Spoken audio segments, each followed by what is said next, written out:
오늘 우리 함께 나눌 하나님 말씀 신약성경 사도행전 5장 33절부터 42절까지의 말씀입니다. 사도행전 5장 33절부터 42절까지 우리 한 절씩 교독하도록 하겠습니다. 그들이 듣고 크게 노하여 사도들을 없이 하고자 할세 바리새인 가말리엘은 율법 교사로 모든 백성에게 존경을 받는 자라. 공회 중에 일어나 명하여 사도들을 잠깐 밖에 나가게 하고 말하되 이스라엘 사람들아 너희가 이 사람들에게 대하여 어떻게 하려는지 조심하라. 이전에 드다가 일어나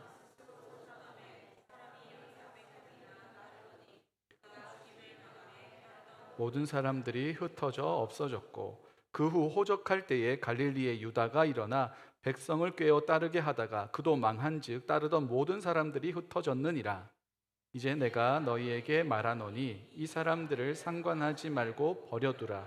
이 사상과 이 소행이 사람으로부터 났으면 무너질 것이요 만일 하나님께로부터 났으면 너희가 그들을 무너뜨릴 수 없겠고 도리어 하나님을 대적하는 자가 될까 하노라 하니 그들이 옳게 여겨서 사도들을 불러 채찍질하며 예수의 이름으로 말하는 것을 금하고 놓으니 사도들은 그 이름을 위하여 능욕받는 일에 합당한 자로 여기심을 기뻐하면서 공회 앞을 떠나니라.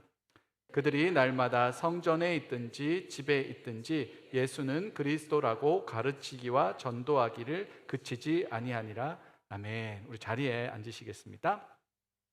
이번 주부터 이 8월 남은 기간 동안 짧은 그 시즌을 진행을 해보려고 합니다. 타이틀은 레브 쇼메아라는 타이틀인데 이 말의 뜻이 뭐냐면 레브와 쇼메아가 붙은 건데 듣는 마음이란 뜻이에요. 듣는 마음. 여러분들은 다른 사람 이야기 잘 듣는 편입니까? 그러니까 그걸 어떻게 알 수 있냐면 누군가가 내 옆에서 이야기하는 것을 즐거워하는지를 보시면 됩니다. 누군가의 이야기를 내가 잘 들어주는 사람인가? 혹은 우리는 우리 몸의 소리를 잘 듣는 사람인가? 우리 마음의 소리를 잘 듣는 사람인가? 혹은 하나님의 음성을 잘 듣는 사람인가? 우리 보통 이렇게 싸우게 되면 대부분 하는 원인이 있습니다. 말이 안 통해요. 말이 안 통한다는 거는 두 가지 때문인데 말을 제대로 못했던지 말을 제대로 못 들었던지. 전자보다 후자일 가능성이 좀 많습니다. 그래서 안 싸우려면 잘 듣는 게 필요한 거죠. 상대방이 무슨 말을 하는지 잘 듣는 것. 그런데 어떻게 하면 잘 들을 수 있는지, 여러 가지 의미로 잘 들을 수 있는지를 살펴보려고 하는 겁니다. 이 레브 쇼메아라는 말이 어디서 나오냐면 솔로몬 이야기에서 맨 먼저 등장을 합니다. 솔로몬이 다윗에 이어서 왕이 됩니다. 그때 솔로몬이 왕이 되고 난 다음에 일천번제라는 걸 드립니다. 천번의 제사라는 뜻인데 이게 한국에서 조금 이렇게 왜곡이 돼서 어떻게 표현되냐면 천회의 예배를 드린다. 그러니까 천일 동안 기도한다. 천일 동안 뭐 한다. 이런 식으로 조금 이 해석이 되기도 했는데 그런 의미는 아니고 한 번에 1000번짜리 제사를 드리는 거예요. 그러니까 만약에 양을 잡아서 제사를 한다 칩시다. 그러면 1000마리 양을 잡는 거예요. 엄청난 규모의 제사를 드렸다는 거죠. 왜냐하면 만약에 하루에 한 번씩 천일 동안 제사를 지내면 이거 하는 동안 3년이 지나갑니다. 이제 왕이 됐거든요. 3년 동안 제사 지내다가 국정 운영에 공백이 생겨요. 그런 개념이 아니라 한 번에 1000마리의 양을 드리는 소를 드리는 그런 제사를 드렸다는 거죠. 우리로 생각해 보면 지난해 가을쯤에 윌러브가 왔습니다. 그죠? 유럽 와가지고 토론토나 GTA나 저 몬트리올에서도 오고 많이들 오셨잖아요. 그래서 한 추산해 볼 때 거의 한 2000명 정도 와가지고 우리 본당 아래 위에 또 그 통로에 막 앉을 자리 없이 그렇게 다 찬양했죠. 엄청난 규모의 어떻게 보면 이제 그 예배였다 할 수 있습니다. 그 진동이 많이 심해가지고 제가 이제 중층에도 한 번씩 올라보고 가보고 했는데 이 발코니 쪽에는 이러다 무너지는 거 아닐까? 라는 생각을 막 이제 했단 말이에요. 그래가지고 이 시설 관리하시는 우리 장로님이 뛰는 그 모션만 하면 안 되겠냐? 진짜 뛰지 말고 이 정도만 해주면 안 되겠냐? 할 정도로 엄청난 사람들이 모여서 이제 찬양을 했었죠. 너무 좋았습니다. 큰 기쁨과 감사함, 벅찬 그런 감동들이 있었죠. 솔로몬도 그랬습니다. 자기가 할 수 있는 진짜 최대한의 것으로 최선의 것으로 하나님께 제사를 했습니다. 다윗에게 여러 아들이 있었거든요. 그럼에도 불구하고 솔로몬 뒤쪽에 있었던 솔로몬이 왕이 됐습니다. 얼마나 감사했을까요? 하나님께 온전하게 또 멋지게 예배하고 싶었습니다. 그래서 한 번에 이 1000번의 제사와 같은 제사를 드리죠. 그날 솔로몬이 참 벅찬 감동으로 이제 밤을 맞이하게 됩니다. 저도 작년에 그렇게 집회 끝나고 난 다음에 이제 집에 가서 자려고 하는데 잠이 잘 안 오는 거예요. 생각보다 잠이 잘 안 왔습니다. 굉장히 감사하고 기쁜 그 감동의 여운이 남아가지고 솔로몬도 그랬습니다. 잠이 왔겠습니까? 그냥 그 왕위 서열의 뒤쪽에 있던 이 솔로몬이 어느 순간 왕이 돼서 하나님 앞에 큰 제사를 드렸어요. 벅찬 감동 가운데 잠을 들지 못하고 뒤척뒤척 하다가 선잠을 싹 잡니다. 얕은 잠을 잡니다. 그때 하나님께서 꿈을 통해서 그에게 나타나 말씀을 하십니다. 하나님이 이렇게 말씀을 하시는 거예요. 내가 너에게 무엇을 해줄까? 굉장히 너무 좋은 질문 아닙니까? 하나님이 여러분이 자고 있는데 혹은 기도하고 있는데 딱 나타나가지고 얘야, 내가 너에게 뭐든지 해주고 싶어. 너 말만 하렴. 이라고 하면 여러분 뭐 달라고 할 거예요? 생각해 보신 적 있습니까?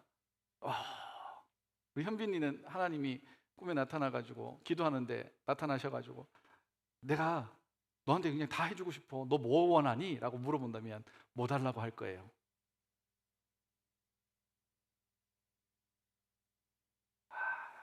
소그룹 할 때 이렇게 맨 먼저 이야기하는 사람은 안 좋아.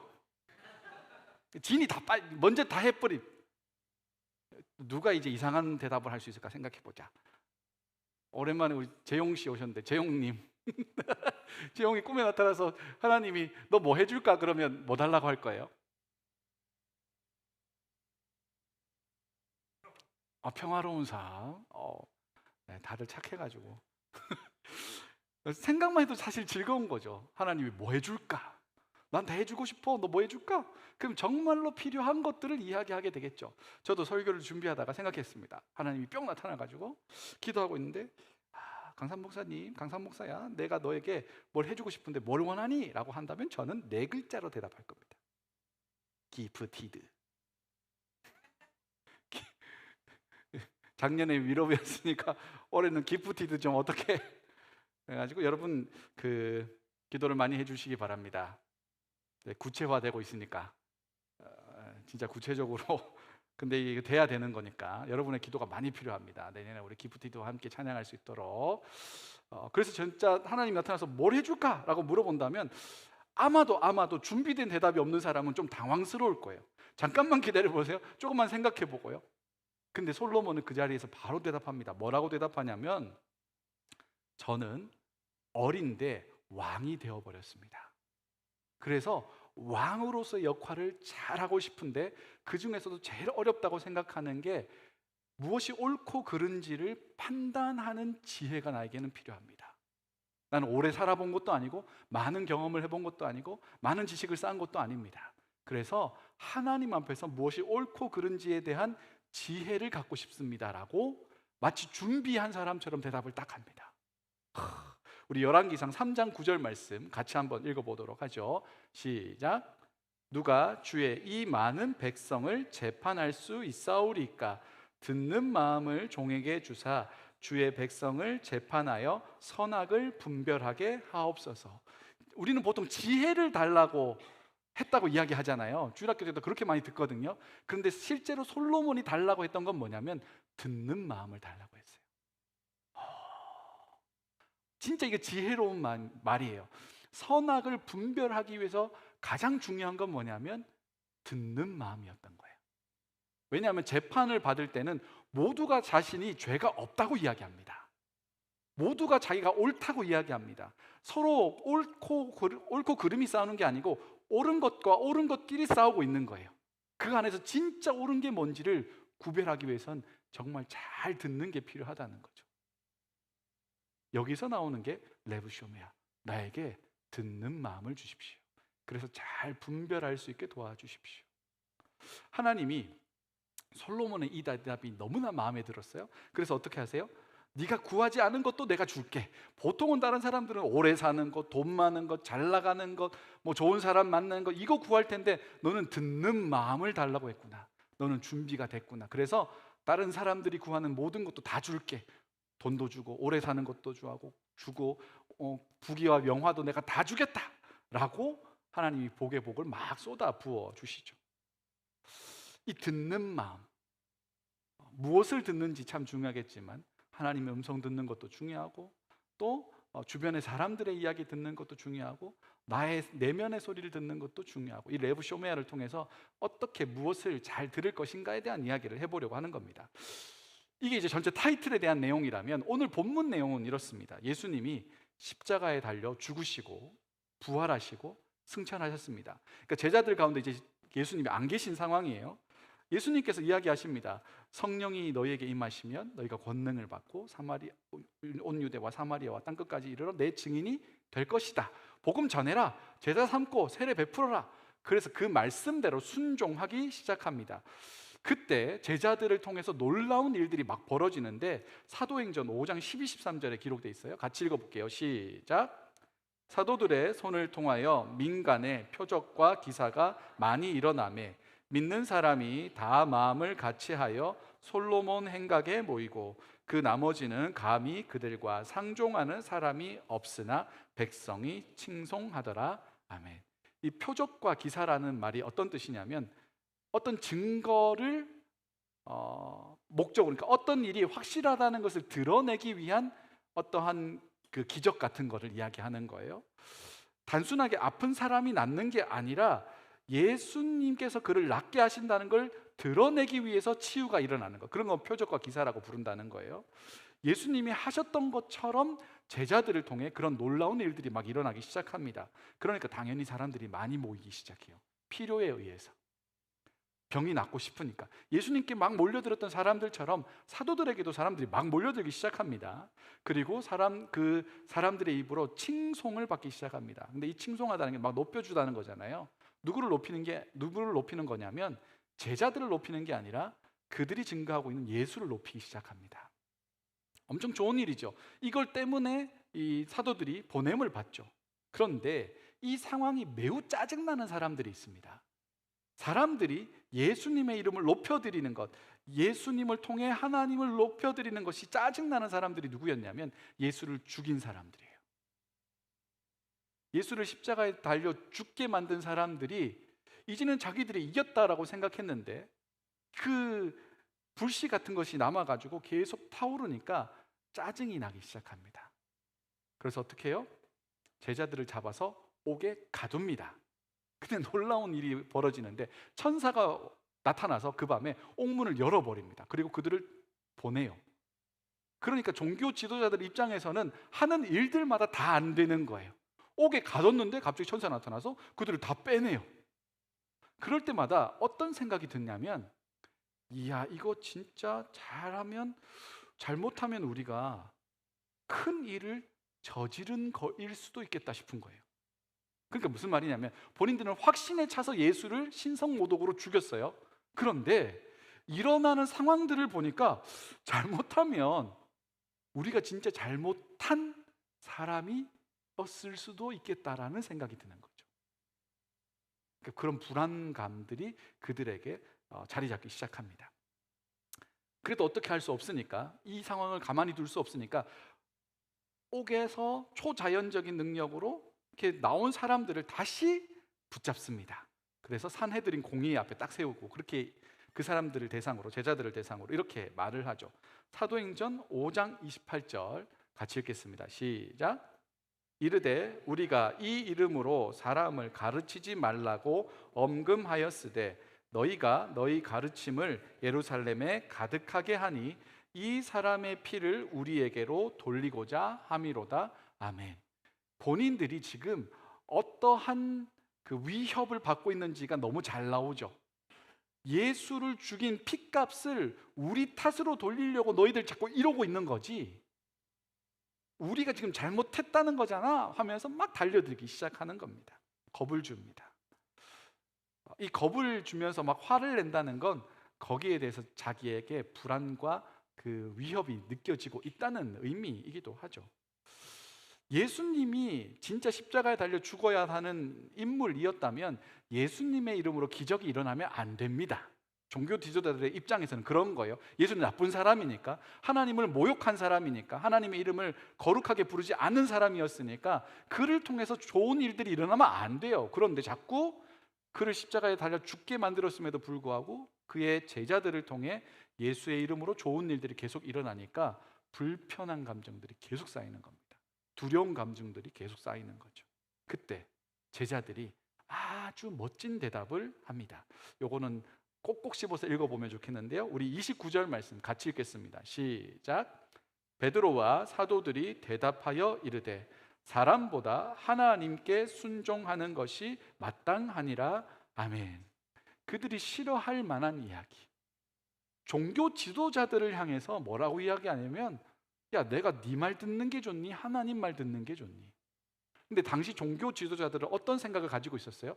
본인들이 하나님의 뜻을 제일 잘한다고 생각했어요. 본인들이 하는 말이 곧 하나님 뜻이라고 생각한 거예요. 본인들이 옳다는 건 옳고, 본인들이 판단할 때 나쁜 것이다, 불의한 것이다, 그럼 불의한 거라고 본인들은 확신하고 있었습니다. 근데 제자들은 그 다 뒤엎는 거예요. 여러분, 혹시 제가 여러분들과 나누는 대화 가운데 조심하셔야, 저도 스스로 조심해야 될 게 뭐냐면, 제가 하는 이야기가 하나님의 이야기는 아니죠. 그죠? 설교 시간에 하나님의 말씀을 전합니다. 그렇죠? 당연한 거예요. 그것에서 어긋나지 않기 위해서 최선의 노력을 하죠, 당연히. 그럼에도 불구하고 제 말이 곧 하나님의 말이다 라고 제가 이야기하는 순간 저는 어떻게 되는 거예요? 저는 이제 사이비가 되는 겁니다. 굉장히 위험한 말인 겁니다. 너 구원, 너 지옥, 이런 말 못한다고요. 제가 하나님이 아니니까요. 근데 종교 지도자들은 그 정도의 자부심과 확신을 가지고 있었습니다. 근데 베드로가 아니라는 거예요. 내가 사람의 말 듣는 것보다 하나님 말씀 순종하는 게 옳다. 그러니까 그 종교 지도자들이 화가 엄청나게 폭발할 수밖에 없는 겁니다. 누군가는 이 말을 듣고 예수를 믿어요. 제자들의 이 말을 듣고 예수를 믿게 되지만 누군가는 이 말을 듣고 분노에 사로잡힙니다. 다르게 표현해 보면 종교 지도자들에게는 듣는 마음이 지금 없어요. 누군가는 그 말을 듣고 예수를 믿는다고요. 구원을 경험한다고요. 누군가는 그 말을 듣고 화와 분노와 이 폭력의 세계로 빠져들어가는 거죠. 왜냐하면 제대로 듣지 못하기 때문에. 왜 제대로 듣지 못할까요? 보통 우리가 잘 듣지 못하는 이유는 우리 내면에 그 요동치는 감정들이 있기 때문에 그렇습니다. 그런 말 들어보신 적 있죠? 그 감정이 요동칠 때는 중요한 선택을 하지 마라. 들어보셨나요? 프로포즈 같은 것도 비슷할 수 있는데, 여러분, 너무 감정이 하이됐을 때 중요한 선택을 하지 마세요. 냉철하게 이성을 가지고 이 사람하고 평생을 함께 있을지를 꼼꼼하게 좀 따져보시고 하시면 좋겠다고요. 어느 날 갑자기 약간 썸 타는 사이인데 같이 밥 먹으러 가죠. 밥 먹으러 갔는데 진짜 멋진 레스토랑에 요리사가 막 맛있는 밥 해주고, 그리고 차에 탁 갔는데 트렁크 열리면서 풍선 푸르륵 날리면서 나랑 결혼해 줄래? 결혼하셔도 됩니다만은 진짜 이 사람하고 결혼할지는 꼼꼼하게 잘 살펴보셔야 된다고요. 감정 때문에 결혼하는 건 조심해야 된다. 그때 당시 그 상황 속에서. 그래서 너무 이벤트 좋아하시는 분들은 삶으로 이벤트를 하시면 됩니다. 이벤트로 뭔가를 이루어내려고 하지 마시고 삶이 그냥 이 사람의 이벤트가 되면 좋겠다 싶어요. 왜 감정에 휘둘려서 선택하지 말라고 하냐면 자기가 무슨 선택하는지 진짜 모릅니다. 감정에 너무 휘둘려서. 여러분, 감정에 휘둘려서 하게 되는 가장 매달 경험할 수 있는 게 뭐예요? 매달 경험하는, 내가 이러지 말았어야 되는데 라고 경험하게 되는 거. 카드값. 물론 철저한 계획 가운데 잘 소비하시는 분들도 있겠지만, 저는 경영학과를 학부 때 나왔는데 경영학과에서 홈쇼핑 방송 화면을 분석을 합니다. 그게 사람들로 하여금 가장 감정적으로 결제를 하게 도와주는 방식이에요. 거기서 꼭 쓰는 방법이 있는데, 그 제품에 대한 스펙보다 제품을 샀을 때의 혜택을 먼저 이야기합니다. 그래서 제품을 판매하기 이전에 5개 사면 5개 더 드립니다 부터 시작하는 거예요. 따단 막 이러면서. 그리고 숫자를 자꾸 보여줘요. 지금 남은 수량이 얼마 남지 않았습니다. 나한테 안 필요해도 있잖아요. 쫓기는 마음으로 자꾸 결제하게 되는 거죠. 예수님을 십자가에 달려 죽게 한 사람들도 그랬습니다. 빌라도의 법정에서 내가 이 사람을 어떻게 할까라고 물어볼 때, 예수님을 향해서 이 사람을 어떻게 할까라고 했을 때 사람들이 감정의 충동이 일어납니다. 누군가는 그 감정에 불씨를 일으킨 사람들이 있었을 거예요. 저를 십자가에 못 박으소서. 내가 이 사람에 대해서 나는 이 피에 대한 값을 나는 치를 수 없다라고 할 때 사람들이 뭐라고 해요? 그 사람의 피값을 우리와 우리 자손에게 돌리소서. 성경에 뭐라고 되어 있어요? 자기들이 무슨 말 하는지 모르기 때문에 하는 말이라고 해요. 예수님도 그러잖아요. 저 사람들이 지금 자기가 하는 행동이 뭔지 모릅니다. 저들을 불쌍히 여겨주십시오라고 많이 기도하신단 말이에요. 왜요? 그들이 그 상황 속에서 감정에 막 휘둘려가지고 어떤 결정들을 하고 있었다는 거죠. 지금 이 사도들을 잡은 종교 지도자들도 똑같습니다. 사도들을 잡아놨는데 그냥 촌뜨기, 별 볼 일 없는 사람들일 것 같은데 제자들이 하는 말마다 누가 보이냐면 자꾸 예수가 보이기 시작하는 거예요.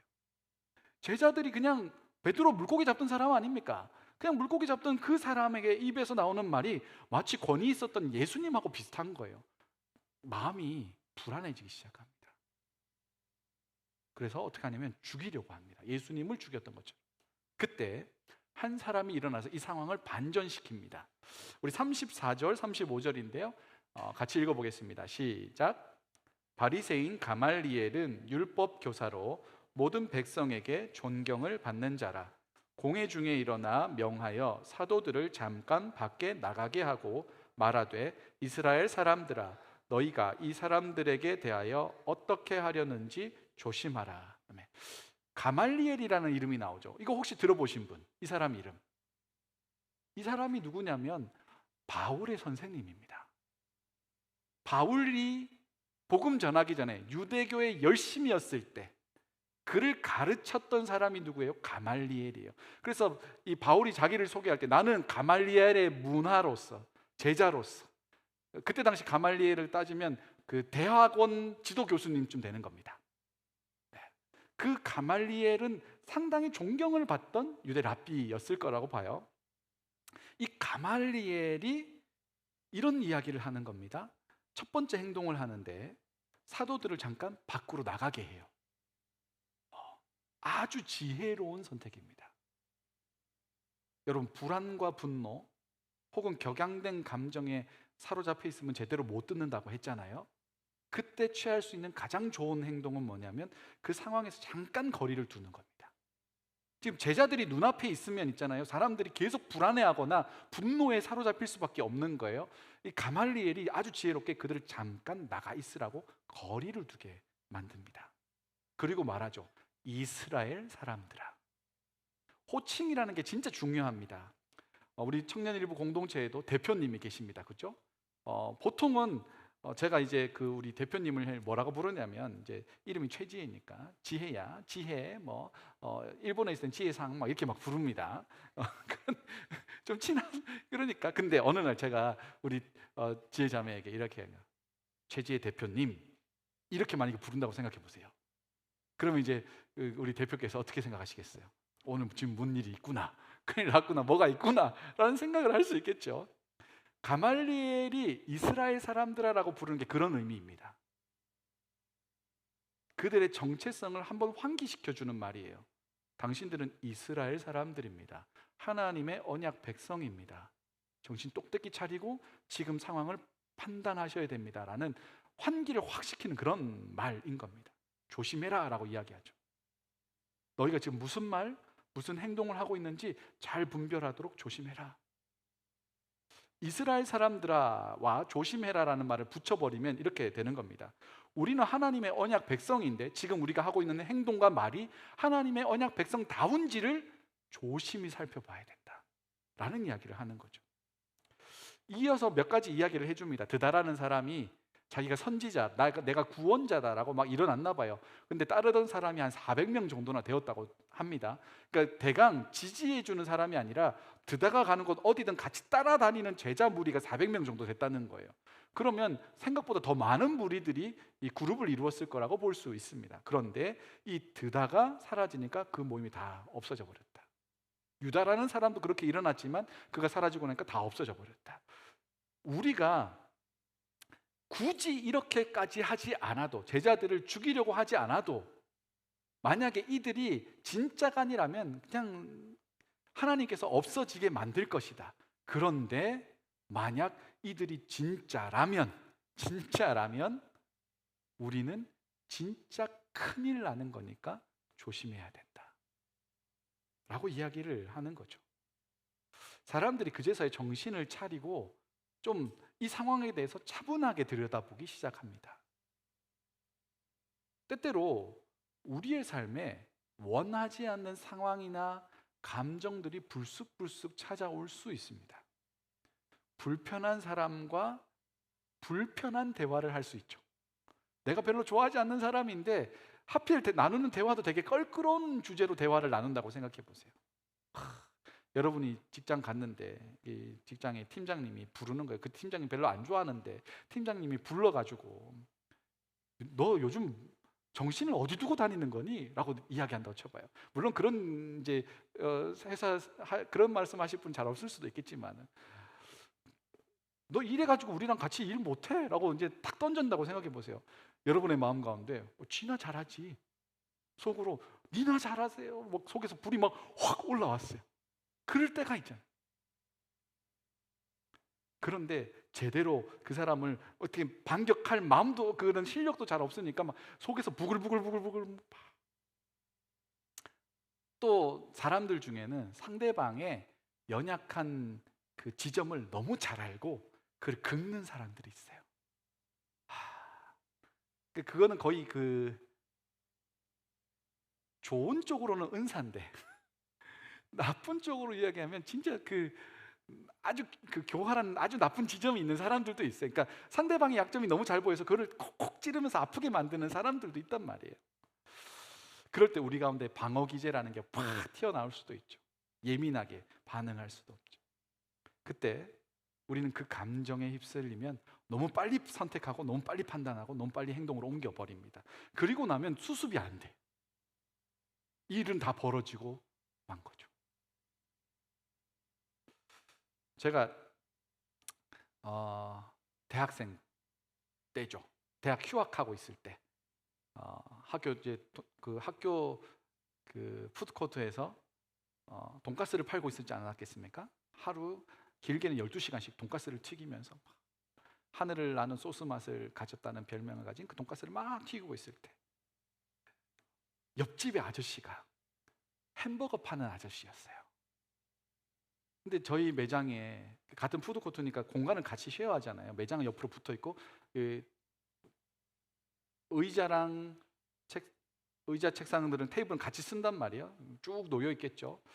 우리 집 장사가 너무 잘 됐어요. 그 줄을 굉장히 많이 서야 됐습니다. 왔다 갔다 이렇게 꼬아가지고 서는데 줄이 옆으로 넘어갔어. 옆집으로. 그런 일은 일어났으면 안 되는데 줄이 막 이렇게 하다가 학생들이 그 줄을 어떻게 똑바로 세울 수가 없으니까 너무 많이 밀려오니까 옆으로 몇 명이 넘어갔어요. 근데 그 옆집은 텅텅 비어 있었거든요. 손님이 없었거든요. 사장님이 칼 들고 나왔어요.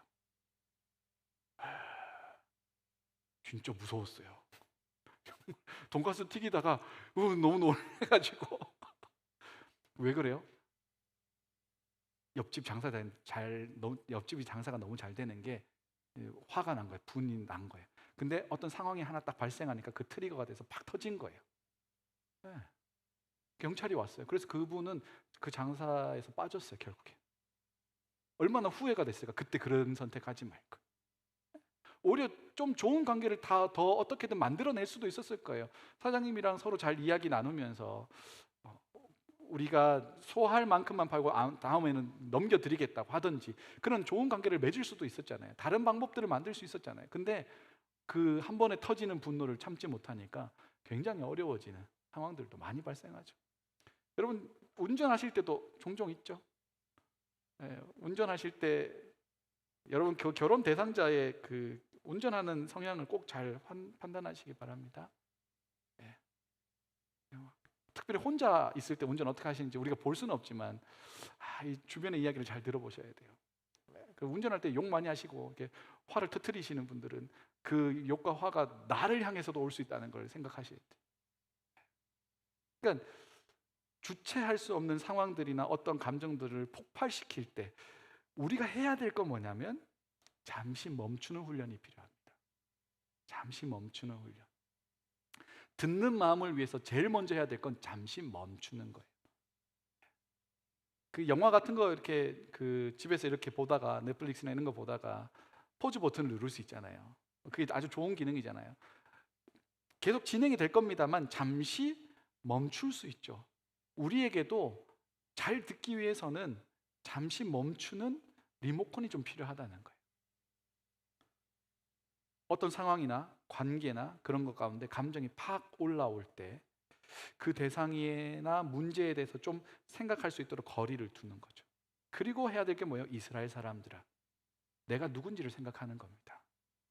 내가 지금 이렇게 판단하는 게 맞는지를 짧은 순간이라도 환기해서 생각해 보는 겁니다. 그리고 나서 선택해도 늦지 않아요. 이걸 루틴으로 만들면 딱 좋습니다. 정리를 하면 이렇게 될 것 같아요. 어떤 상황이 딱 발생했을 때 제일 먼저 해야 될 건 뭐냐면 거리 두는 거. 아주 멀리 떨어질 필요도 없습니다. 한 발짝만 딱 뒤로 나가면 됩니다. 그리고 내가 누구인지를 확인하는 겁니다. 그리고 내가 지금 선택하려고 하는 게 하나님 앞에서 괜찮은지를 살펴보는 겁니다. 요거 하는데 얼마나 걸릴 것 같으세요? 30초도 안 걸립니다. 더 짧게 잡으면 10초면 충분할 수도 있습니다. 어떤 상황이 탕 발생했을 때 바로 반사적으로 반응하지 말고, 나를 그냥 내 감정에 그냥 내버려 두지 말고 살짝만 공간을 띄우고, 나 누구지? 나 이렇게 선택하는 거 하나님 기뻐하실까? 한 번만 생각해 보시면 된다는 거예요. 그러면 상황이 다르게 해석될 수 있습니다. 이런 잠시 멈춤의 훈련을 하게 되면 어떤 유익이 있냐면 원래 하려던 선택보다 조금 더 괜찮은 선택을 할 수 있습니다.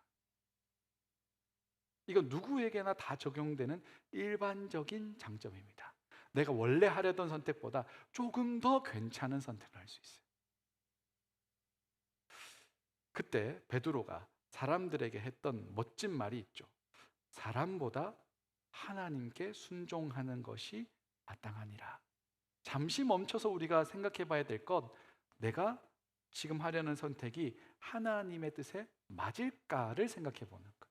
이걸 조금 더 희석해서 편안한 언어로 제시해 보자면, 내가 지금 하려는 선택을 주님께서 기뻐하실까 정도만 생각해 보셔도 됩니다. 우리가 믿는 사람이라잖아요. 우리가 예수 믿는다고 한다면 믿음의 대상이신 예수께서 지금 이 선택을 보실 때 어떻게 생각하실까를 고민해 보는 겁니다. 잠깐이면 됩니다. 그리고 이런 선택은 어떤 삶으로 연결되는지가 41절에 잘 기록이 되어 있습니다. 41절 말씀 같이 읽어보겠습니다. 시작. 사도들은 그 이름을 위하여 능욕받는 일에 합당한 자로 여기심을 기뻐하면서 공회 앞을 떠나니라. 아멘. 분노에 사로잡혀 있었던 종교 지도자들과는 전혀 다르게 제자들에게는 무엇이 있어요? 기쁨이 있습니다. 기쁨. 누가 봐도 이상한 상황이죠. 왜냐하면 옥에 갇혔다가 풀려났다가 지금 또 잡혀가지고 신문 당하고 있고 나중에는 맞고 쫓겨나거든요. 그런데 그 상황 속에서 뭐라고요? 기뻐합니다. 왜 기뻐할 수 있어요? 지금 선택이 하나님 앞에서 괜찮다는 것을 알기 때문에 오는 기쁨입니다. 어떤 선택은 당장에 내가 손해보는 것 같은데 내 마음 가운데는 확신이 있는 거예요. 어떤 확신이 있어요? 주님께서 이 선택을 기뻐하신다 라는 것을 내가 알고 있다면 지금 당장 손해보는 것을 손해라고 생각하지 않아요. 하나님 말씀에 순종한 것으로 받아들이고 기쁨이 생겨날 수 있는 거죠. 성경은 그들이 기뻐한 이유를 예수의 이름 때문에 능욕받을 수 있어서 기뻤다고 이야기합니다. 다른 말로 표현하면 이런 겁니다. 내 따위가 뭐라고, 나 같은 사람이 뭐라고 예수님처럼 행동할 수 있었을까? 내가 뭐라고 예수님이 받던 고난을 받을 수 있는가 때문에, 조금 더 다르게 이야기하면 내가 예수님 이렇게나 닮았다고 하면서 기뻐했다는 거예요. 가치관이 완전히 다르죠. 제자들의 가치관에 뭐가 있는 거예요? 지금 성령의 충만한 상황 가운데서 제자들의 가치관에는 내가 정말 예수님 닮고 싶어요가 그들 마음에 있었던 거예요. 그러니 지금 능력을 받고 옥에 갇히고 하는 그 모든 것 통해서 내가 예수님을 더 닮아가고 있다는 것 때문에 기뻐합니다. 분노와 이런저런 감정 때문에 잘못된 판단을 하고 있었던 종교 지도자들과는 달리 하나님의 뜻을 헤아리는 듣는 마음을 가지고 있었던 제자들은, 그 과정이 조금 고통스럽고 우리는 좀 회피하고 싶은 상황일 수 있겠지만, 그 모든 상황들 가운데서 주님께서 기뻐하시는 선택을 하고 주님이 주시는 기쁨을 누리는 삶을 살아갈 수 있었다는 거죠. 여러분의 지난 한 주간은 어땠습니까? 여러분의 감정은 어떠한 이 곡선으로 그래프를 그린다면 어땠을까요? 강도와 이 방향성을 생각해 본다면 어느 날은 너무 가라앉아 있기도 했었고, 어느 날은 너무 분노하고 화를 내기도 하고, 어떤 때는 답답해하기도 하고, 여러 가지 상황들이 우리의 매일 가운데 찾아옵니다. 그냥 지나가다가 누가 어깨 한번 펑 치더라도 잘못 부딪히고 나면 화가 펑 터지기도 하는 겁니다. 누가 내가 운전하고 있는데 한번 끼어들기만 해도 화가 확 쏟아져 나오기도 합니다. 원래 안 그런 사람인데 갑자기 욕을 막 하기도 하죠. 스스로가 통제가 안 되고 말이죠. 관계 속에서도 스스로에 대해서도 그렇게 되는 경우도 꽤나 많습니다.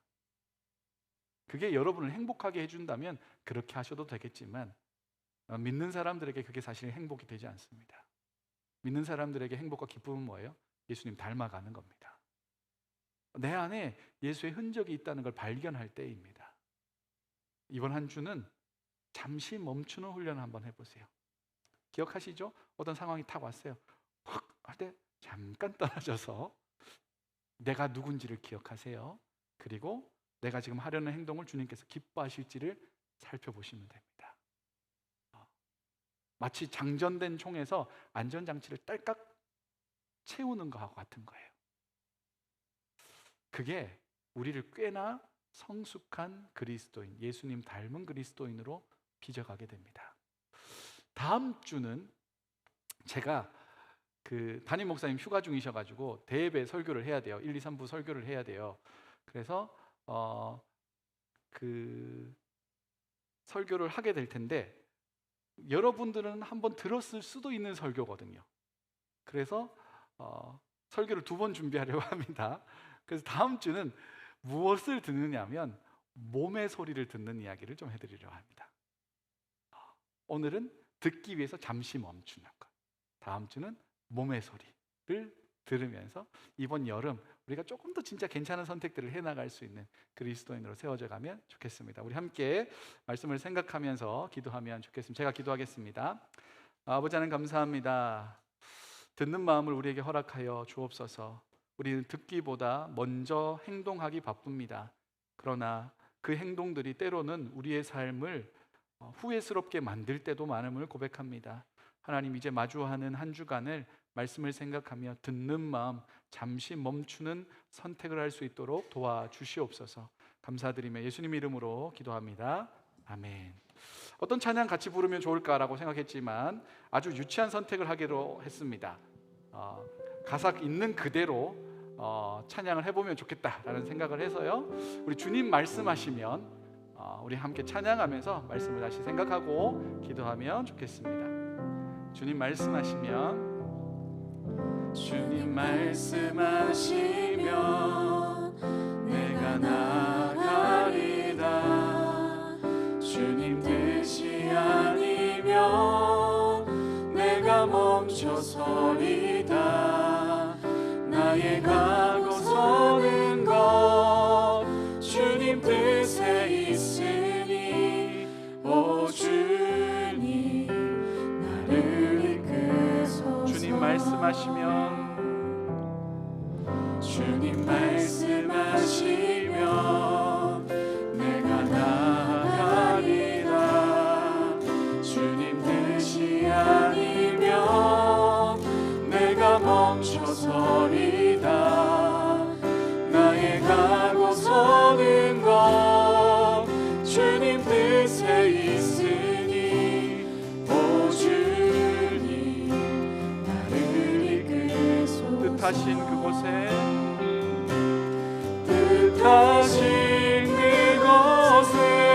나 있기 원합니다. 이끄시는 대로 순종하며 살리니 연약한 내 영혼 통하여 일하소서. 주님 나라와 그 뜻을 위해 뜻하신 그곳에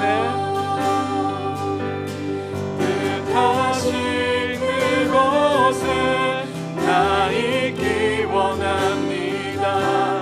이끄시는 대로 순종하며 살리니 연약한 내 영혼 통하여 일하소서. 주님 나라와 그 뜻을 위하여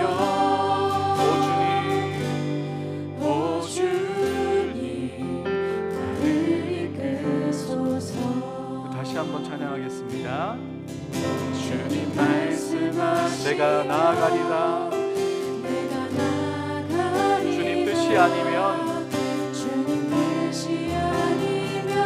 내가 멈춰서겠습니다.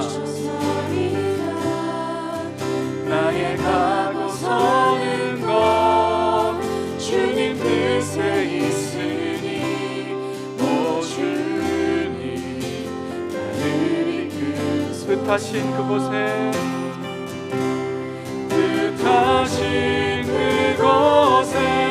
나 있기 원합니다. 이끄시는 대로 순종하며 살리니 연약한 내 영혼 통하여 일하소서. 주님 나라와 그 뜻을 위하여 뜻하신 그곳에 나 있기 원합니다. 이끄시는 대로 순종하며 살리니 연약한 내 영혼 통하여 일하소서. 주님 나라와 그 뜻을 위하여 오 주님 나를 이끌소서. 이 가사대로 진짜 우리가 좀 할 수 있을까요? 주님 말씀하시면 내가 나아가겠습니다. 근데 여기에서도 우리는 어떤 타협을 좀 할 때가 많아요. 내가 원하는 게 하나님의 뜻이기를 바라는 타협이 우리 가운데 있는 거예요. 근데 여러분 잘 아시지 않습니까? 우리가 원하는 거와 하나님의 뜻과 맞을 때보다 거리가 있을 때가 훨씬 많잖아요. 그럼에도 불구하고 주님 말씀하시는 대로 걸어갈 수 있을까? 주님 거기 가지 마라 그럼 내가 가지 않을 수 있을까? 가라 그러면 갈 수 있을까? 그러나 분명하게 우리가 확인할 수 있는 건 주님의 뜻을 따라 걸어가는 선택을 하는 게 주님께 기쁨이 되는 길이고, 그게 또 우리의 삶의 큰 기쁨과 행복이 된다는 거죠. 이 시간 우리 함께 기도할 때, 하나님, 내가 잠시 멈춰서 주님의 뜻을 헤아리고 듣는 마음을 허락해 주시고, 내가 주님의 뜻을 선택할 수 있도록 도와주옵소서. 내가 주님의 뜻을 따라 가고 멈추고 행동하고 싶은데, 하나님, 내가 너무 그것에 둔감할 때가 많으니 잠시 멈추는 그 사이를 하나님 역사해 주셔서 내가 주님 기뻐하시는 뜻을 선택하며 살아갈 수 있게 도와달라. 우리 함께 기도하며 나아가겠습니다.